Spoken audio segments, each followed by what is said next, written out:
الحمد للہ وکفى وسلام علی عباده الذین اصطفى اما بعد فاعوذ باللہ من الشیطان الرجیم بسم اللہ الرحمن الرحیم حامیم والکتاب المبین انا انزلناه فی لیلۃ مبارکۃ انا کنا منذرین فیہا یفرق کل امر حکیم وقال النبی صلی اللہ تبارک وتعالی علیہ وسلم ان اللہ تعالی ينزل الى سماء الدنیا فی لیلۃ النصف من شعبان فیغفر لكل من لا يشرك بالله شيئا او في قلبه شحنا او كما قال علیہ الصلاۃ والسلام۔ میرے انتہائی قابل احترام بھائیو، دوستو، بزرگوں،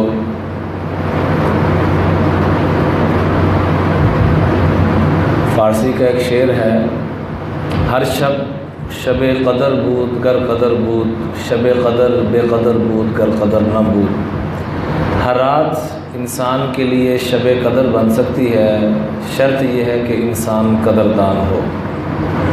ناقدر انسان کے لیے شب قدر جیسی بابرکت لمحات اور ساعات بھی ناقدری بن جاتی ہیں۔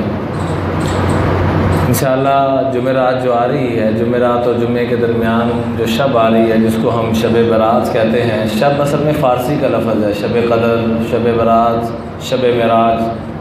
چونکہ ہمارے ہندو پاک کے اندر فارسی بھی کافی مستعمل ہے، کم قسمتی سے ہمیں فارسی زبان سے دور کر دیا گیا، حالانکہ فارسی کے اندر وہ دینی کتب لکھی ہوئی ہیں کہ کاش ہمیں فارسی سے کچھ مناسبت ہو تو پتہ چلے۔ بہرحال فارسی عربی دونوں سے ہمیں دور کر دیا گیا اور ہم دور ہوتے چلے گئے۔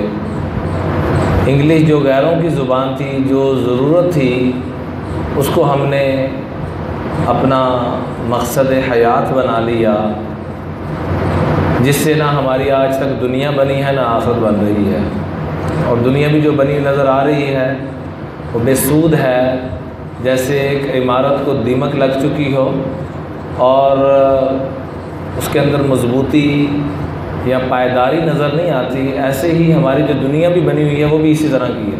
وجہ کیا ہے کہ دین سے دوری۔ زبانیں سیکھنا کو فرض واجب نہیں ہے، لیکن ترجیحات کا بدلنا فرض ہے۔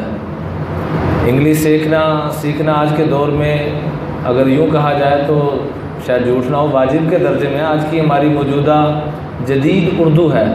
انگلش دوسرے لفظوں میں یوں کہہ لیں جدید اردو ہے، لیکن اس کے سیکھنے کو فخر سمجھنا یہ حرام ہے، یہ ٹھیک نہیں ہے۔ آج ہم فخر کرتے ہیں، فخر تو کسی چیز میں بھی صحیح نہیں ہے، چاہے کہ غیروں کی زبان پہ فخر کرنا، جس کی وجہ سے آج ہماری مت ماری گئی ہے۔ بہرحال میں اپنے موضوع سے ہٹ رہا ہوں۔ گزارش یہ کہہ رہا تھا کہ شب کا لفظ فارسی زبان کا لفظ ہے، اور شب کہتے ہیں رات کو، برات کہتے ہیں بری ہونے سے۔ حدیث پاک میں آتا ہے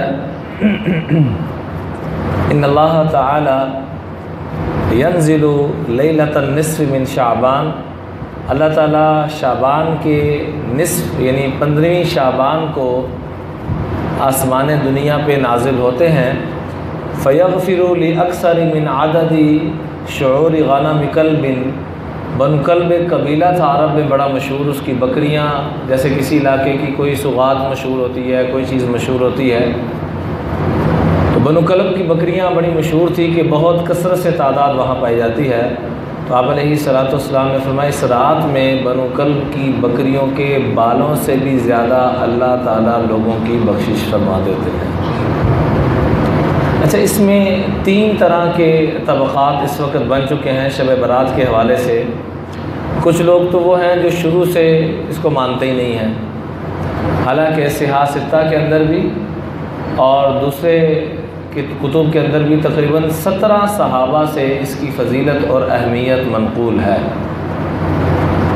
پہلی بات تو یہ، کچھ لوگ سرے سے مانتے نہیں، اور کچھ لوگ وہ ہیں جو پورے سال میں چند راتیں انہوں نے گن کے رکھی ہوئی ہیں کہ ان راتوں میں ساری رات لگا دو اور بقیہ سارا سال، سارے دن، ساری راتیں گناہوں میں لگا دو، بس اسی سے مسئلہ حل ہو جائے گا۔ یہ دونوں ترتیبیں ٹھیک نہیں ہیں۔ اعتدال والی راہ کو اختیار کرنا چاہیے. ان راتوں میں بھی عبادت کو کثرت سے بڑھانا چاہیے، جیسا کہ آقا کریم علیہ السلام سارا سال بھی روٹین میں عبادت فرمایا کرتے تھے، لیکن جب شعبان اور رمضان کا مہینہ آ جاتا تو اس میں روزوں کی کثرت، شعبان بھی پورا مہینہ روزے، رمضان بھی، اور سخاوت ویسے بھی روٹین میں چلا کرتی تھی، لیکن ان بابرکت مہینوں میں سخاوت انتہا پہ چلی جاتی تھی. ہمارا تو صدقہ خیرات بھی بڑا سوچ سمجھ کے کہ کس کے اوپر احسان چڑھانا ہے اس کو دیا جائے. آج کسی نے میسج بھیجا، مجھے بڑا پسند آیا، میں نے کئی دوستوں کو شیئر بھی کیا. وہ کہنے کہ ایک بچہ قبرستان میں قبر پہ بیٹھ کے رو رہا تھا، اور روتا ہوا چھوٹا بچہ، تیسری چوتھی کلاس کا بچہ قبر پہ بیٹھ کے رو رہا ہے اور کہہ رہا ہے ابو اسکول میں مجھے مار پڑی ہے اور ٹیچر نے یہ کہا ہے کہ کل فیس لے کے آنا، نہیں تو ابو کو لے کے آنا، تو میں ابو آپ کو لینے کے لیے آیا ہوں. معصوم بچہ ہے، اور یہی گھر میں بتا کہ یہاں دفن کیا، اس کو کیا پتا اندر کیا معاملات ہے کیا. تو وہاں قریب آپ کی طرح کا کوئی نیک آدمی، دل رکھنے والا آدمی بیٹھا ہوا تھا. اصل میں ہمیں شعور نہیں ہے کچھ چیزوں میں، اور جس میں نادانی کی وجہ سے ہم پیسہ بھی لگا رہے ہوتے ہیں اور عبادت بھی سمجھ رہے ہوتے ہیں، اور شعور آتے آتے زندگیاں بیت جاتی ہیں. تو وہاں ایک بندہ بیٹھا ہوا، وہ فون کر رہا تھا اپنے کسی عزیز کی قبر پہ پھولوں کی پوری چادر چڑھانے کے لیے. تو وہ کافی مہنگی ہوتی ہے، پھول کلو 2 کلو تو سستے آ جاتے ہیں، پوری چادر.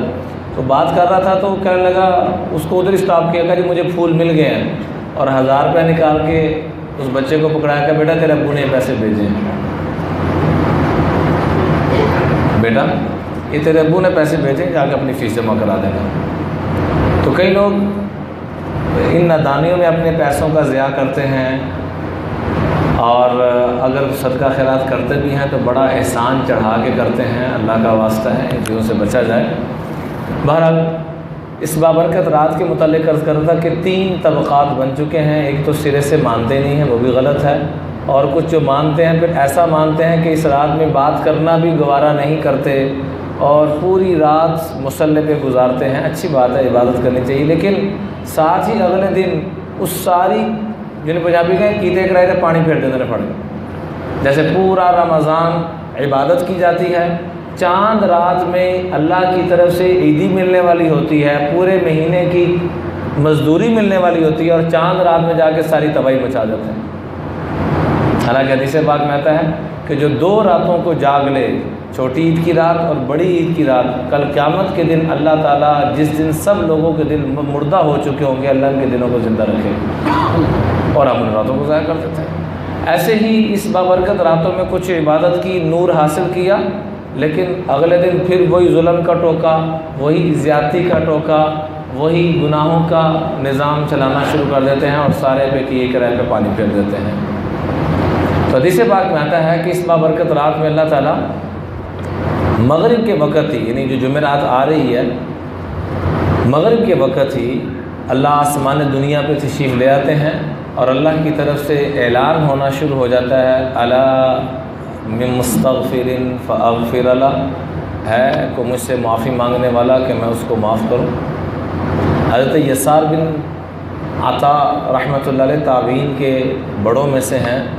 وہ فرمایا کرتے تھے کہ ما من لیلۃ افضل من لیلۃ القدر نصف من شعبان، کہ لیلۃ القدر کے بعد سب سے فضیلت والی جو رات ہے وہ شب برات کی رات ہے. 15 شعبان کی جو یہ رات آ رہی ہے، یہ والی رات ہے. تو اس میں اللہ کی طرف سے کیا اعلان ہوتا ہے؟ پہلا اعلان الا من مستغفر فاغفر لہ، ہے کو اپنے گناہوں کو جو معاف کروانا چاہتا ہو میں اس کے سارے گناہوں کو معاف کر دوں.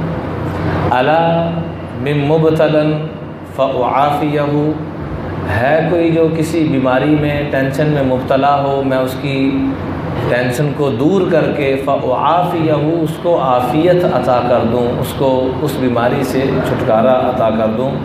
اس طریقے سے مختلف ہے کوئی اپنی دعا قبول کروانا چاہتا ہو، اپنی حاجتیں پوری کروانا چاہتا ہو، اس طریقے سے مختلف اعلانات ہوتے رہتے ہیں حتی یطلع الفجر، یہاں تک کہ سورج یعنی فجر کی اذانوں کا وقت ہو جاتا ہے، تو صبح تک یہ معاملہ چلتا رہتا ہے۔ اس لیے بابرکت رات کے اندر سب گناہ گاروں کی اللہ بخشش کر دیتے ہیں۔ حدیث پاک میں اس کی مختلف تعداد بھی آئی ہے کہ کچھ لوگ ایسے جن کی بخشش نہیں ہے۔ اس سے پہلے میں یہ عرض کرنا چاہوں گا کہ اس بابرکت رات کے متعلق آقا کریم علیہ الصلاۃ نے فرمایا اذا کان لیلۃ النصف من شعبان فقوموا لیلھا وصوموا نہارھا، جب یہ بابرکت رات آئے تو اس کے رات میں قیام کیا کرو اور اس کے دن کا روزہ رکھا کرو، اس کی رات کو قیام کیا کرو۔ اگلے جمعے پہ باندھے نا 15، تو اگلی دفعہ نیت کریں کہ جب جمعہ پڑھنے آئیں تو سارے روزہ رکھ ہی آئیں انشاءاللہ۔ اس رات کو کیا فرمایا؟ قیام کیا کرو، دو چیزیں، رات کا قیام اور دن کا۔ باقی اس کے علاوہ جتنی بھی چیزیں ہیں سب خرافات ہیں، دین کا اس سے کوئی تعلق نہیں۔ حلوہ بنانا، فلاں چیز کرنا، فلاں خرافات، حلوے مانڈے، اور یہ بہنوں کو کیا دینے جاتے ہیں جی، شب برات دینے جاتے ہیں، اس کے دین سے کوئی تعلق نہیں ہے۔ اب کوئی آدمی کمزور ہے، وہ بمشکل اپنی بیوی بچوں کا پیٹ پال رہا ہے، اس کی ماشاءاللہ 10 بہنیں ہیں، ایک مثال ہے، اب ہر ایک کو 2-2 ہزار بھی دے کے 20,000 وہ بمشکل پورے سال میں شاید نہ بچا سکتا ہو، لیکن ہم نے کچھ ایسی چیزوں کو جو اللہ نے لازم نہیں کی ہم نے اپنے اوپر لازم کر دی ہے۔ ویسے سخاوت کرے، رب نے توفیق دی اپنا پیٹ کاٹ کے بھی سخاوت کرے، صحابہ کیا کرتے تھے، لیکن شریعت نے کسی چیز کے ساتھ اس کو مخصوص نہیں کیا کہ جس میں اگلا حرام کی طرف جانے کے لیے مجبور ہو جائے۔ شریعت نے مجبور نہیں کیا کہ آپ نہ کریں تو آپ کو شرمندگی اٹھانی پڑے۔ آقا کریم علیہ السلام ایک صحابی آئے، کپڑے تھوڑے میلے کچیلے پہن رکھے تھے، آپ نے فرمایا کہ آپ کے پاس رب نے مال، کوئی نعمت، کوئی چیز ہے یا فقر و فاقہ چل رہا ہے، کیا حالات ہیں؟ پہلے حالات لیے، انہوں نے کہا کہ بڑے اچھے حالات ہیں، اللہ کا بڑا فضل ہے۔ تو فرمایا اللہ کا فضل ہے تو اس کو ظاہر بھی تو کرو۔ اللہ نے آپ کو نعمتوں سے مالا مال فرمایا، اچھی سواری استعمال کرنا، اچھا کپڑا بنانا، اچھا گھر بنانا، یہ اللہ کا فضل ہے، اللہ کا کرم ہے، لیکن جس میں فخر نہ ہو اور حرام نہ ہو۔ یہ نہیں کہ حرام کی کمائی سے کوٹھی بنائی ہے، اوپر لکھا ہوا ہاذا، لیکن وہ سود کی کمائی سے، حرام کی اور وعدے کے توڑ کے جھوٹ بول کے کمائی کی جو کمائی سے بنائی گئی ہے، تو ہاذا من فضل ربی نہیں ہے، پھر یہ ہاذا من قہر ربی ہے، یہ تو اللہ کا قہر ہے۔ اللہ کافر کو بھی دیتا ہے، مسلمان کو بھی دیتا ہے، دونوں میں بڑا فرق ہے۔ بہرحال اس چیز کا اہتمام کرنا کہ اس مبارک رات کے اندر قیام کرنا اور دن میں روزہ رکھنا، لیکن فرمایا چند لوگوں کی اس بابرکت رات میں بھی بخشش نہیں ہے۔ پوچھا کہ یا رسول اللہ وہ کون سے بد نصیب ہیں؟ تو آپ نے سب سے پہلے فرمایا فَيَغْفِرُوا لِكُلِّ مَن لَّا يُشْرِكْ بِاللَّهِ شَيْئًا، جو اللہ کے ساتھ کسی کو شریک ٹھہراتا ہو۔ پیچھے شب معراج کے حوالے سے بھی کچھ گزارشات عرض کی تھی، تو اس میں بھی آپ نے فرمایا تھا کہ مجھے شب معراج پہ 12 تحفے ملے، ان 12 تحفوں میں بھی سب سے پہلی چیز کیا ملی؟ لا تجعل مع اللہ الہا آخر، اللہ کے ساتھ کسی کو شریک نہ ٹھہرانا۔ اور حدیث میں بھی فرمایا مجھے 3 چیزیں خاص طور پہ اس رات میں دی گئیں، اس میں سے بھی پہلی چیز کیا دی گئی کہ الشفاعۃ لامتی لمن لا یشرک باللہ شیئا، کہ میں اپنے ہر امتی کی شفاعت کروں گا، لیکن شرط یہ ہوگی بس اس نے شرک نہ کیا ہو، باقی سارے گناہوں کی معافی ہو جائے۔ شرک کے اندر کافی ساری چیزیں آ جاتی ہیں، اللہ ہم سب کو ان تمام اقسام سے بچنے کی توفیق دے۔ اس میں سے سب سے پہلی قسم تو یہ آتی ہے کہ اللہ کے علاوہ کسی کو سجدہ نہ کیا جائے، کسی سے امید نہ لگائی جائے۔ ایک ساتھی کہنے لگا کہ ہم آپ کے پاس آتے ہیں، امید لے کے آتے ہیں کہ نفع ہوگا، یہ سوال کیا انہوں نے کہ بیان سننے کے لیے اس لیے اتنی دور سے آتے ہیں امید لے کے، تو کیا یہ بھی شرک ہے؟ میں نے کہا یہ تو طلب علم ہے، علم کا حاصل کرنا، قرآن و حدیث کا سیکھنے کے لیے جانا، یہ تو حکم ہے۔ امید سے مراد یہ ہے کہ یہ میرا حاجت روا ہے، اس نے میرا مسئلہ حل کرنا ہے۔ مسائل کا حل کسی نے بھی نہیں کرنا سوائے کس کی ذات نے؟ اللہ کی ذات۔ اس کو دل میں بٹھا لیا جائے۔ ایسے ہی ریاکاری بھی شرک کا ایک حصہ ہے۔ دوسروں کو دکھلاوے کے لیے کرنا، تو ان ساری اقسام سے اپنے من چاہی کو بھی قرآن نے شرک سے تعبیر کیا۔ افرأیت من اتخذ الہہ ہوا، کہ آپ نے دیکھا نہیں کیا بنے گا اس شخص کا جس نے اپنی خواہشات کو اپنا رب بنا لیا ہے۔ من اتخذ الہہ ہوا، اس نے اپنا الہ کس کو بنا رکھا ہے؟ اپنی خواہشات کو۔ جو من کہتا ہے وہ مانتا ہے، جو رب کہتا ہے وہ نہیں مانتا۔ تو شرک سے اپنے آپ کو جہاں تک ہو سکے، ایاک نعبد و ایاک نستعین، اللہ تیری نوکری کرتے ہیں، تجھی سے سارے ہم نے مسئلے حل کرنے ہیں۔ نہ والدین کو اولاد سے کوئی امید ہو، نہ خامن کو بیوی سے، بیوی کو خامن سے، کسی سے کوئی امید نہ ہو، تو کرتے بہت اچھا۔ جیسے پہلے بھی ایک دفعہ عرض کیا تھا، ڈاکٹر عبدالحی صاحب رحمۃ اللہ علیہ فرماتے ہیں 50 سال شادی کو بیت گئے، 50 سالوں میں ایک مرتبہ بھی اپنی بیوی بچوں سے پانی کا گلاس تک نہیں مانگا۔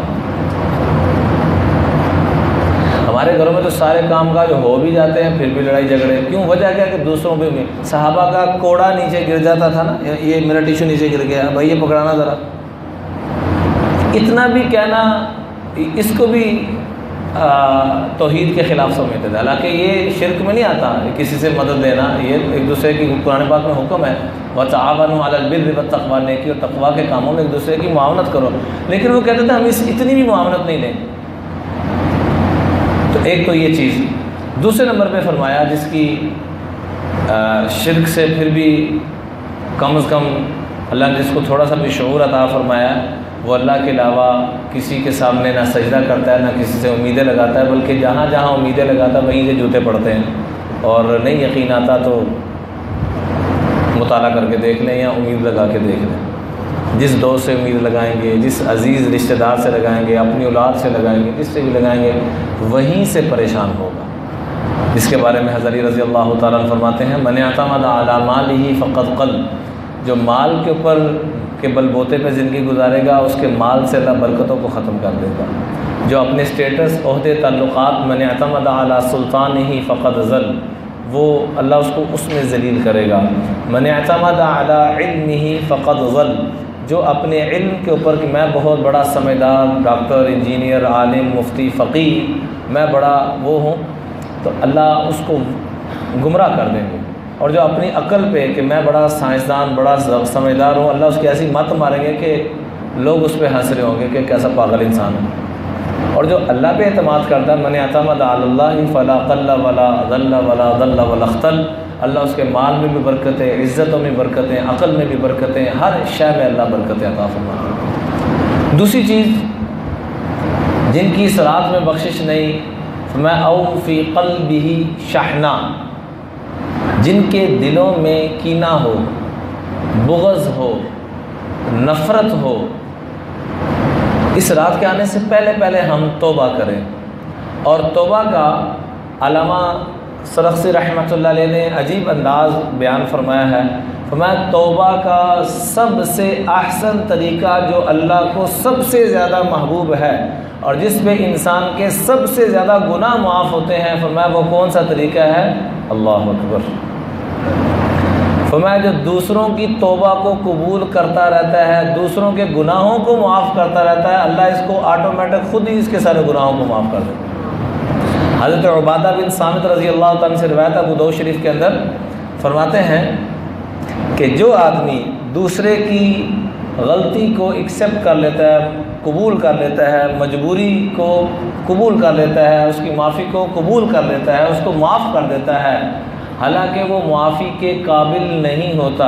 اکثر ہم جب غصہ آتا ہے اس کو معاف کر، نہیں یہ معافی کے قابل نہیں ہے گا، کیا کہتے ہیں کہ ہم ذرا آج آخری دفعہ کہہ لیں، وہ کہتے لوگ جرا سارا دن کہتے رہنے ہیں، ایسے ماشاء اللہ سارے شریف بن گئے جنہیں ماشاء اللہ ہونے عمرہ کر کے آئے، وہ ایک کو برابر ملے اور باقی تو پتہ نہیں پاس ایک صاحب عمرہ کر کے آئے ہیں، زیادہ تھی ہونے کر کے آئے، کیا کہتے رہتے ہیں وہ غلطی ہو جائے کسی سے، بھائی معاف کر، نہیں کیا کہتے ہیں، نہیں یہ بندہ معافی کے فرمایا جو دوسروں کو ان کی غلطی ایسی تھی کہ معافی کے قابل نہیں تھا، یہ معاف کر دیتا ہے۔ حضرت عبادہ بن صامت رضی اللہ تعالیٰ اس روایت کو نقل کرتے ہیں ابو داؤد شریف کے اندر، تو اللہ جل جلالہ اپنے اس بندے کے وہ گناہ جو معاف دیے جانے کے قابل نہیں تھے، اللہ وہ معاف کر دیتے۔ اور اللہ کی مخلوق سے پیار کر کے دیکھو پھر اللہ کیا پیار کرتا ہے، میں آپ سوچ نہیں سکتے۔ ہمیں سارا کچھ آ گیا، تسبیح پھیرنی بھی آ گئی، روزے رکھنے بڑے اہتمام سے شب برات میں روزہ رکھیں گے سارے، بولیے انشاءاللہ، لیکن روزوں کا کباڑہ ہو جائے گا، بیڑا غرق ہو جائے گا، کوئی فائدہ نہیں ہوگا اگر ہم معافی نہیں مانگیں گے تو، اور معاف نہیں کریں گے تو۔ سارا سال روزے رکھنے والی خاتون کا تذکرہ کیا گیا آقا کریم علیہ السلام کے سامنے۔ میں تو کم از کم سارا سال روزے نہیں رکھ سکتا، کمزور آدمی ہوں، رمضان کے رکھ لوں، اللہ کا بڑا فضل ہوگا میرے پر، اللہ کا بہت بڑا احسان ہوگا۔ آپ شاید رکھ سکتے ہو، کیوں جی کون رکھ سکتا پورا سال روزے؟ ہے کوئی تو ہاتھ کھڑا کرے جی میرے میں، اگر کوئی رکھ بھی لے۔ بخاری شریف کے اندر یہ قصہ موجود ہے، امام بخاری رحمۃ اللہ علیہ نے اس کو ذکر کیا ہے کہ وہ عورت سارا سال روزے رکھتی تھی، سارا سال صدقہ خیرات جو آتا تھا سارا ہی کر دیتی تھی، اور سارا سال تہجد اہتمام سے جو ہم نے شب برات میں پتہ نہیں کرنی ہے کہ نہیں کرنی، وہ اس طریقے سے سارا سال کرتی تھی۔ لیکن جدو بول دی سی تھے اللہ کے فضل اللہ مردہ بولے تھے کفن پھاڑ کے وہ والا صاحب کر دی سی۔ صحیح بخاری، مسلم، ترمذی تینوں کے اندر روایت موجود ہے، بد زبانی سے بچو، ایاکم والتفحش، بد زبانی سے بچو۔ اور وہ آدمی جو بد زبان ہے، بد زبانی، اس حدیث کو یاد کر لیں، یہ ساری زندگی آپ کو کام آئے گی۔ کس چیز سے بچو؟ اور وہ شخص جو اس سے بچو، کیونکہ دونوں چیزوں کا زہر سانپ کے زہر سے بھی زیادہ خطرناک ہے۔ یعنی خود بھی اس بیماری سے بچنا ہے، اور جس کی عادت ایسی ہے اس کی صحبت سے بچنا ہے۔ سلام دعا رکھو، السلام علیکم خیر، وہ بیٹھو نا، ورنہ وہ بیماری آپ کے اندر بھی منتقل ہوگی، چاہے وہ آپ کا رشتہ دار ہے، کچھ بھی ہے۔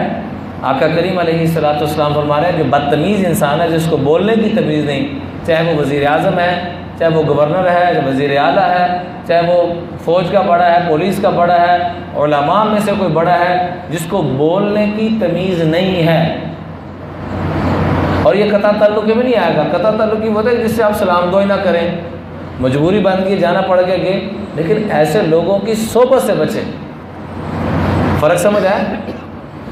ایک یہ ہے کہ ان سے بات چیت ہی ختم کر دی جائے، اور ایک یہ ہے کہ ان کی صحبت، حضور صلی اللہ علیہ وسلم حکم دے رہے ہیں، صحیح بخاری کے اندر موجود، ترمذی مسلم کے اندر موجود، بد زبانی سے بچو، اور دوسرے نمبر پہ کس سے بچو؟ بد زبان سے بچو، کیونکہ ان دونوں کا زہر سانپ کے زہر سے بھی زیادہ اثر رکھتا ہے۔ اسی سے پھر آگے یہ باتیں نکلتی ہیں، اور دلوں میں نفرتیں اور کینہ اور بغض آتا ہے۔ آپ علیہ السلام نے حضرت انس رضی اللہ تعالیٰ عنہ نے 10 سال خدمت کی، اور ترمذی شریف کی روایت ہے، آپ نے فرمایا یا بنیا ان قدرت ان تصبح وتمسی فلیس فی قلبک غش لاحد، اے میرے بچے میری دلی تمنا ہے، اور یہ میری سب سے بڑی سنت ہے، وذالک لا کہ میری عظیم الشان آقا علیہ السلام کا تھوک پھینکنے کا انداز بھی عظیم الشان ہے۔ ساری دنیا کے طور طریقے ایک طرف اور سارے طریقے ایک طرف، اور میرے آپ کے آقا علیہ السلام کا تھوک پھینکنے کا انداز ہی بھی سب سے قیمتی اور اعلیٰ ہے۔ لیکن آپ نے کیا فرمایا؟ خود الفاظ فرمایا وَذَلِكَ مِن سُنَّتِي، میری عظیم الشان سنت ہے، کیا؟ ان قدرتا، اگر ہو سکے۔ دیکھیں قربان جائیے، اتنی بڑی سنت کو بھی جیسے بندہ کسی سے منت نہیں کرتا، اگر ہو سکے تو ایسے، اور لاٹھی پھڑی ہوتی ہے تو ڈانگ مار کے کہنے ہیں نماز پڑھے، اگر نماز کو نہیں پڑھتا تسی بنا بیٹھے نمازی۔ بیٹیوں کو ڈانگ لے کے وہ کیا کہتے ہیں پردہ کر، خبردار تیرا بال بھی نظر آیا۔ اس کا مطلب یہ نہیں کہ نمازیں کوئی فکر نہیں کریں گے، ہر چیز کی فکر کرنی، لیکن خدا را امام الانبیاء کی سیرت کو بھی تو اٹھا کے دیکھیں، وہ کیسے فکر کرتے تھے، وہ کیسے فرمایا کرتے تھے۔ غلام ہے، بچہ ہے، شاگرد ہے، مرید ہے، جو نسبتیں بھی کہہ رہے ہیں کائنات میں جو محبت کے رشتے ہو سکتے ہیں وہ سارے یہاں پائے جا رہے ہیں۔ اور کیا کہہ رہے ہیں؟ یا بنیا، میرے پیارے سے بچے، ان قدرتا ان تصبح و تمسیا، اگر ہو سکے تو تمہاری صبح و شام ایسی ہونی چاہیے، ایک ترجمہ تو یہ ہے، اور دوسرا یہ ہے کہ دن ہو یا رات، صبح سے مراد دن اور شام سے مراد رات، اور ایک ترجمہ یہ ہے کہ جوانی سے مراد صبح اور بڑھاپے سے مراد شام، کہ جوانی ہو یا بڑھاپا، دن ہو یا رات، صبح ہو یا شام، کیا کرنا؟ فَلَيْسَ فِي قَلْبِكَ غِشٌّ لِأَحَدٍ، تمہارے دل میں کسی کی بھی نفرت نہ ہو، یہ میری بڑی عظیم الشان سنت ہے۔